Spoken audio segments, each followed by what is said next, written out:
La scuola di folklore e tradizioni popolari Fiori del Mandorlo di Agrigento è stata tra i protagonisti del TRT International April 23 Festival dei Bambini, che si è svolto ad Ankara in Turchia in occasione della giornata della sovranità nazionale dei bambini, una delle ricorrenze più importanti del paese. L'evento internazionale è stato organizzato dalla televisione di Stato turca TRT, ha riunito gruppi provenienti da diverse nazioni, offrendo un'importante occasione di scambio culturale.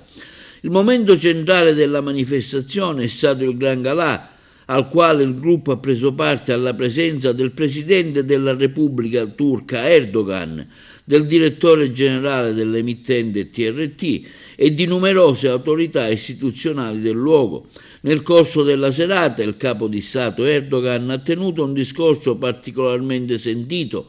ha assistito alle esibizioni dei gruppi internazionali e successivamente si è intrattenuto con i bambini presenti, con i quali ha condiviso momenti informali tra fotografie e consegna di omaggi.